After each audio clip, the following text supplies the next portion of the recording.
अस्सलाम वालेकुम। सूरत इराफ़ जो है हमने इसकी आयतें कर ली थी 58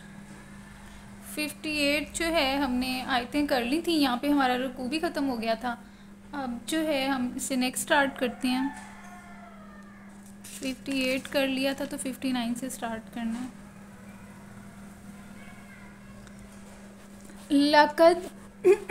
लक़द अरसलना नूहन, अलबत्ता हमने भेजा नूह अलैहिस्सलाम को इला कौमी ही, उसकी कौम की तरफ।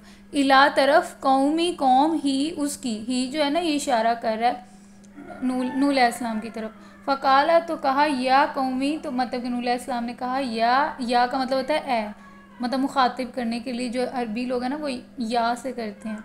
या कौमी, ए मेरी कौम, उबुदू इबादत करो अल्लाह अल्लाह की, मा लाकुम नहीं है तुम्हारे लिए, मिन इलाहिन कोई मबूद, गैरुहु उसके अलावा तुम्हारा और कोई मबूद नहीं है, वही है।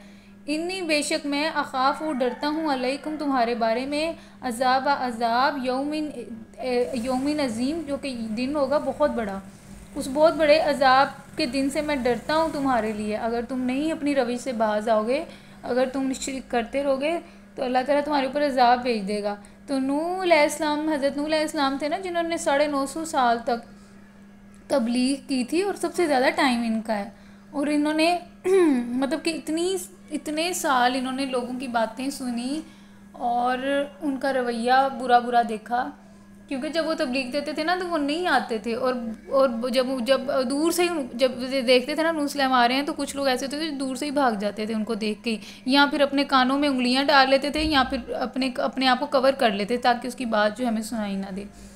तो इस तरीके से उन्होंने ये रवैया अपने लोगों का देखा हुआ है। तो 950 साल तक जब उनको पूरी तरीके से उम्मीद होगी ना नूह अलैहिस्सलाम को कि नहीं अब इनमें से कोई ईमान नहीं लेकर आए नहीं आना, किसी ने ईमान लेके, जितने लोगों ने आना था वो आ चुके, तो तब उन्होंने अल्लाह ताला को कहा था कि अल्लाह ताला इन्होंने नहीं ईमान लेकर आना। और अल्लाह ताला ने फिर ये सारी चीज़ें देख के तो हज़रत नूह अलैहिस्सलाम को कहा था कि आप कश्ती एक बनाएं। तो जब हज़रत नूह अलैहिस्सलाम ने कश्ती बनाई तो तब भी वो उस कश्ती के ऊपर हंसते थे। तो बहरहाल हज़रत नूह अलैहिस्सलाम ने अल्लाह के हुक्म पे कश्ती बनाई और सबके जोड़े जोड़े रखे, हर जानवर के, फिर इंसान भी इसके अंदर थे। तो फिर अल्लाह ताला ने जो है ना बारिश बरसाई, नीचे से भी पानी ऊपर से भी पानी, और सारे वो डूब के मर गए जितने भी वो काफ़ी लोग थे। तो फिर हज़रत नूह अलैहिस्सलाम और उनके कश्ती पे जितने भी लोग थे वहाँ से जो है ना फिर दुनिया जो है वो स्टार्ट हुई थी। तो हमने नूह अलैहिस्सलाम को, यहाँ से इसकी तशरीह भी देख लेते हैं। हमने नूह अलैहिस्सलाम को उसकी कौम की तरफ भेजा।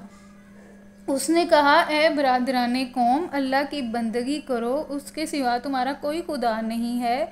मैं तुम्हारे हक़ में एक होलनाक दिन के अजाब से डरता हूँ। तो तरफ भेजा से क्या मुराद है ये इसकी तफसीर देख लेते हैं। हज़रत नूह अलैहिस्सलाम की कौम उस इलाके में रहती थी जिसे आज हम इराक़ के नाम से जानते हैं। इट्स मीन कि वो इराक़ के अंदर थे लोग। ये मिडल ईस्ट का पूरा इलाका ही आपका नबियों का है। इराक़ देख लें, शाम देख लें, शाम भी नबियों की ज़मीन है, सरज़मीन है। फ़लस्तीन तो वहाँ पे तो बहुत सारे नबी हैं। फिर उसके बाद फ़लस्तीन में बहुत सारे नबी हैं। फिर सऊदी अरब में आप देख लें, आद और समूद की कौम है, वो वहीं पर ही है, सऊदी अरब का जो इलाका है। फिर उसके बाद यमन में देख लें, सऊदिया, ताइफ और आपका जो है यमन। फिर उसके बाद आपका इराक़ है। मतलब ये सारे जो इलाके हैं यहाँ पे नबियों के इलाके हैं। बाबुल पुराना जो टाइम था उसमें इराक़ को बाबुल कहते थे। हारूत और जो मारूत का वाक़या हुआ था वो इराक़ के अंदर ही हुआ था ना, जो अल्लाह ताला ने आज़माइश के लिए लोगों को आज़माइश के लिए हारूत और मारूत को भेजा था। हमने सूरत बकरा में पढ़ा था कि वो जादू सिखाते थे, लेकिन वो कहते थे कि ये तुम्हारी आज़माइश के लिए हैं हम, लेकिन लोगों ने फिर भी उनसे जादू सीखा। और किस लिए जादू सीखा था कि मियाँ और बीवी के दरमियान में जो है ना तफरीक डालें, उनके अंदर उनको जुदा करें। तो देखें ना ये पूरा शाम की सरजमीन देख लें। और आप अपनी हिस्ट्री भी अगर आप देखें, हज़रत अली ने तो अपना दारुल खिलाफा जो था वो बाद में मदीना से शिफ्ट करके वो कूफा में कर लिया था। कूफा इराक़ के अंदर ही है, लेकिन बाकी जितने भी जो थे खलीफा उनका दारुल जो खिलाफा था वो मदीना था। मदीना से हज़रत उमर जो है, हज़रत अबू बकर, हज़रत उस्मान जो है वहीं से हुकूमत सारी कंट्रोल करते थे, पूरे जो इलाक़ों में फैली हुई थी, इराक़ में, शाम में, फ़लस्तीन भी हमारे पास था। फिर सलाउद्दीन अयूबी भी आप देख लें, उन्होंने भी फ़लस्तीन, शाम, मिस्र, इन एरियाज़ के अंदर सारी हुकूमत की, मतलब इसी एरियाज़ के अंदर हम रहे हैं, मिडल ईस्ट के अंदर। ईरान कादसिया का जो वाक़या हुआ था, वो साद बिन नबी वकास थे आई थिंक, जिन्होंने ईरान फ़तह किया था, पूरा इलाका उसका। कसर और कसरा की जो थी, कैसर और कसरा की जो हुकूमतें थी पहले, वही थी ना सुपर पावर। आजकल का जो सुपर पावर तो अमेरिका और रशिया है, और अब तो चाइना भी है, और भी छोटी छोटी पावरें आ जाती हैं आपकी आजकल के दौर में। साउथ कोरिया है, ऑस्ट्रेलिया है, जापान है, फ्रांस है, जर्मनी है। तो लेकिन उस वक्त के दौर में कसर और कैसरा थे, तो उनसे हमने टक्कर ली थी, और हमने पूरा जो है सारे इलाके जो हैं रूमियों से टक्कर ली थी, मजूसियों से ली थी। तो ये जो है बड़ी सरजमीन जो है मिडल ईस्ट की, अरबों ने बहुत बहादुरी से लड़ा है, और बड़ी अच्छी कौम, दलेर कौम थी ये।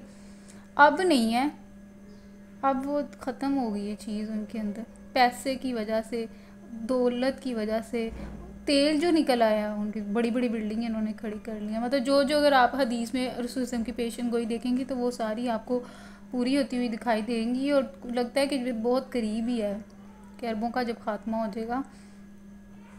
और फिर अल्लाह ताला, देखिए अब अल्लाह ताला जो है अब किसको देते हैं खिलाफत का मनसब। अल्लाह ताला ने खिलाफत का मनसब देखें अब किसके हाथ में आता है, अरबों से निकल के उस्मानियों के, खिलाफत उस्मानिया के हाथ में। और खिलाफत उस्मानिया को ख़त्म हुए भी बहुत 100 साल तो आई थिंक हो गए हैं। अब देखें अब किसके पास आता है। हदीस के मुताबिक तो ये है कि मशरिक़ से फ़ौजें निकलेंगी, जो कि हज़रत इमाम मेहदी के साथ जो है मिल के तो दज्जाल के ख़िलाफ़ जो हैं वो लड़ेंगी, इन क़ुव्वतों के ख़िलाफ़। और एक एक यहूदी को कत्ल किया जाएगा, और ईसाई जो हैं वो सारे मुसलमान हो चुके होंगे, क्योंकि हज़रत ईसा भी आएंगे और वो हमारे रसूल सल्लल्लाहु अलैहि वसल्लम के दीन के ऊपर ही होंगे। तो इस तरह पूरा जो है ना इस्लाम दोबारा अल्लाह ताला पूरी दुनिया के अंदर जो है नाफिज करेंगे अल्लाह ताला अपनी कौम। और वो अब जो अल्लाह ताला सेलेक्ट करेंगे वो मशरिक़ से फ़ौजें होंगी। तो रसूल सल्लल्लाहु अलैहि वसल्लम की एक हदीस है ना जिसमें बताया हुआ है कि मशरिक़ से फ़ौजें निकलेंगी, रसूल सल्लल्लाहु अलैहि वसल्लम ने इशारा करके भी बताया। तो बहुत सारे जो मुफस्सिरीन हैं और जिन्होंने रिसर्च की हुई है, तो उनके मुताबिक जो है मशरिक़ जो है वो अफ़गानिस्तान का इलाका, आपका ये जो सेंट्रल एशियन के कंट्रीज़ हैं ये, और पाकिस्तान का जो सरहद का इलाका है वो शामिल है मशरिक़ के अंदर, और ईरान का जो थोड़ा सा इलाका है, खुरासान का जो उनके एरियाज़ हैं। और अगर आप उनके ऊपर आज भी एनालिसिस करें, वो बहुत बहादुर कौम है। ये जो हैं जितने भी ये एरियाज़ हैं सेंट्रल एशियन के, अफ़गानिस्तान के, और जो सरहद का इलाका है, ये बहुत बहादुर कौम है, जंगजू कौम है, जंगजू हैं, बहादुर हैं, और मतलब उनका, और ये कि इस्लामिक माइंड सेट है उनका, सख्त कौम है। तो इन्हीं से अल्लाह ताला ने देख लीजिएगा काम लेंगे अल्लाह ताला, और दोबारा जो है इस्लाम जो है नाफिज होगा। इन्हीं हम जो थे वो यहाँ पे मतलब नूह अलैहिस्सलाम की बात कर रहे थे कि नूह अलैहिस्सलाम जो हैं वो उन्होंने 950 साल जो है तबलीग की, और उसमें वो यही कहते थे, वहदानियत का ही कह रहे थे ना उनको, कि अल्लाह की इबादत करो, और जितने भी तुमने छोटे मोटे माबूद बनाए हुए इनको छोड़ दो, इनको शरीक मत ठहराओ उस ज़ात के साथ जिसने सारा कुछ बनाया है। अगर तुम इस चीज़ से बाज नहीं आओगे तो मैं तो तुम्हारे लिए एक अज़ाब बहुत बड़ा देख रहा हूँ। कालल माला मिन कौमे ही, तो उसकी कौम के सरदारों ने जवाब दिया। काला तो इस हज़रत इस्लाम के इस कौल के ऊपर ना उनके जो सरदार थे उनकी कौम के, काला कहा, माला मतलब सरदार, मिन कौमी उसकी कौम के जो सरदार थे, उन्होंने कहा, इन्ना बेशक हम लनारा का, हमें तो ये नज़र आता है कि फ़ी दलाल हम ज़रूर तुम्हें नारा का तुम्हें देखते हैं, फ़ी दलाल मुबीन, गुमराही में कुल्लम कुल्ला। मतलब कि वो जो हज़रत नूह अलैहिस्सलाम की जो कौम है उसके सरदार क्या कह रहे हैं नूह अलैहिस्सलाम को, कि हमको तो ये नज़र आता है कि तुम सरी गुमराही में मुब्तला हो। काला या कौमी लईसा बिदलालतुन, तो नूह अलैहिस्सलाम ने कहा, ए बरादरान कौम, मैं किसी गुमराही में नहीं पड़ा हूँ। तो नूह अलैहिस्सलाम क्या कहते हैं उनके इस बात पे, कहा या कौमी या कौम लई सा भी दलाला, तो नहीं हूँ मैं गुमराही पे, वला कि नहीं, लेकिन मैं तो रसूल हूँ मेरे रब्बिल आलमीन, अपने रब की तरफ से जो कि तमाम जहानों का मालिक है। उबल्लिगुकुम,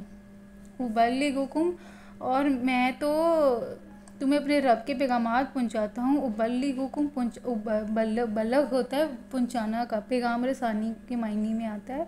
उबल्लिगुकुम, तो मैं तुम्हें तो पहुंचा रहा हूँ, रिसालती, उसकी रिसालत, उसका पैगाम, रबी, अपने रब का, व अनसाहू, और मैं तो खैर ख्वाह हूँ, लाकुम, तुम्हारे लिए, व आलमू, और मैं जानता हूँ, और और मैं जानता हूँ, मिन अल्लाह, अल्लाह की तरफ से बातें, मा ला तालमून, जो कि तुम नहीं जानते। आवाजिब तुम,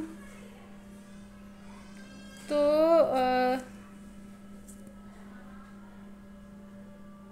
आवा अजिब तुम, क्या तुम इस बात पे ताज्जुब कर रहे हो कि अनजाकुम, के आई है तुम्हारे पास, ज़िक्रुन, नसीहत, या फिर आप कह लें याद दहानी, मेरे रब्बिकुम, तुम्हारे रब की तरफ से, अला रिजिल मिनकुम, मतलब तुम्हें इस चीज़ पे ताज्जुब हो रहा है कि तुम्हारे पास जो नसीहत आई है, जो पैगाम आया तुम्हारे रब की तरफ से, वो उसका कोई बंदा ही लेकर आया है। अल्लाह रजुलिन, जो कि आदमी लेकर आया, मिनकुम, वो जो कि तुम ही में से है, तुम में से जो है, उस इस वजह से तुम्हें ताज्जुब हो रहा है। आप देखें ना, ये जितने भी पैगंबर थे उनको ये चीज़ फेस करनी पड़ी थी। अब हम इंसान पता नहीं क्या सोच लेते हैं, पता नहीं वो कैसा होना चाहिए, शायद वो फरिश्ता, अल्लाह ताला कह रहे हैं अगर फरिश्ते को मैं क्यों भेजूँगा पैगाम के लिए, फरिश्ते अगर तुम मखलूक होती तो फिर मैं उनमें से फरिश्ता ही भेजता, तुम लोग इंसान हो तो तुम्हारे लिए मैं इंसान को ही रसूल बना कर भेजूँगा ना, क्योंकि अगर मैं फ़रिश्ता भेजूँगा तो फिर फ़रिश्ते की जो जिस्मानी और उसकी जो दूसरी ज़रूरियात होंगी वो तुमसे मैच नहीं करती होंगी, फिर वो जो भी हुक्म देगा तो तुम कहोगे कि नहीं, ये तो इस वजह से, वही ना, फिर मैचिंग नहीं होगी, तो फिर उस पर भी तुम्हें एक बहाना मिल जाएगा। तो इंसान ही को इंसान की हिदायत के लिए भेजा गया है, ताकि जो, क्योंकि ताकि उस उनके अंदर दरमियान में रह के वो एक रोल मॉडल बने, वो उस सारे कमात को इम्प्लीमेंट करके दिखाए, अमल करके दिखाए, ताकि एक इंसान के पास कोई जवाज़ ना रह जाए कि ये तो इम्प्लीमेंट हो ही नहीं सकता। तो रसूल सल्लल्लाहु अलैहि वसल्लम भी हमारी तरह इंसान ही थे, तो उन्होंने वो सारी चीज़ें खुद पे पहले इम्प्लीमेंट की, फिर अपने घर वालों पे की, फिर मुसलमानों की एक जमात बनाई। तो मतलब रसूल सल्लल्लाहु अलैहि वसल्लम ने अमल दावत भी दी और अमल भी किया और एक मॉडल भी बना के दिखाया, इम्प्लीमेंटेशन भी उसकी करके दिखाई, एक रियासत, मदीना रियासत के तौर पे, ताकि इंसानों के अंदर रह के, इंसानों की तरह रह के उनके सारे जो मसाइल हैं उनका हल उनको दिया जाए। तो वो इसी तरह नूह अलैहिस्सलाम को भी यही मसला आया था, तो वो कहते कि फिर नूह अलैहिस्सलाम ने भांप लिया और उन्होंने कहा कि क्या तुम्हें इस चीज़ पे तज्जुब हो रहा है कि तुम्हारी हिदायत के लिए अल्लाह ताला ने एक बंदे को ही चुना है, लियुनज़िराकुम, जो कि तुम्हें डराता भी है, लितक़ू, ताकि तुम डरो, परहेज़गार बनो, वलअल्लकुम तुरहमून, ताकि तुम जो है तुम पे रहम किया जाए। फ़कज़्ज़बूहु, तो उन्होंने क्या किया, उन्होंने उसको जुटला दिया, फ़अंजयनाहु, तो उन्होंने जो है फ़कज़्ज़बूहु फ़अंजयनाहु वल्लज़ीना माअहु फिल फुल्की, तो उन्होंने उसको जुटला दिया, आखिरकार हमने उसे उसके साथियों को एक कश्ती में निजात दी। तो फ़कज़्ज़बूहु, मतलब वही ना, नूह का इशारा है नूह अलैहिस्सलाम की तरफ, तो उन्होंने जो उनकी कौम थी उन्होंने उनको जुटला दिया। तो अल्लाह ताला फरमाने हैं कि फ़अंजयनाहु, तो फिर हमने उसको निजात दिया, यानी कि नूह अलैहिस्सलाम को, वल्लज़ीना, और उन लोगों को, माअहू, हू का मतलब वही नूह अलैहिस्सलाम की तरफ इशारा है, तो नूह अलैहिस्सलाम के साथ जितने भी लोग थे उनको हमने निजात दी। किस तरह निजात दी, फिल फुल्की, फुल्क ये जो है ना, ये कश्ती के मायने में है, तो कश्ती से हमने जो है ना उनकी मदद की। वही मैंने आपको जिस पहले भी बताया कि वो कश्ती में सवार हो गए थे, अल्लाह ताला ने कश्ती बनाने का हुक्म दिया था, सारे जोड़े जोड़े जो है कश्ती में उन्होंने रख लिए थे, और जितने भी इंसान जो ईमान लेकर आए थे वो भी, और फिर बाद में अल्लाह ताला ने बाकी सारी कौम को गर्क कर दिया था। वह गर्क ना, और हमने गर्क कर दिया अल्लाज़ीना, उन लोगों को, कज़्ज़बू, जिन्होंने जुटलाया था, भी आयातीना, हमारी आयतों को, इन्नहुम, बेशक वो, कानू थे वो, कौम आमीन, अंधी, बेशक वो अंधी कौम थी। तो यहाँ पे हमारा रुकू हो जाता है, और ये जो है 44, आई थिंक 40 नहीं 64 64 यहाँ पे हमारी आयत ख़त्म हो जाती हैं। तो एक दफ़ा फिर हम इसकी जो है ना तशरीह यहाँ से देख लेते हैं।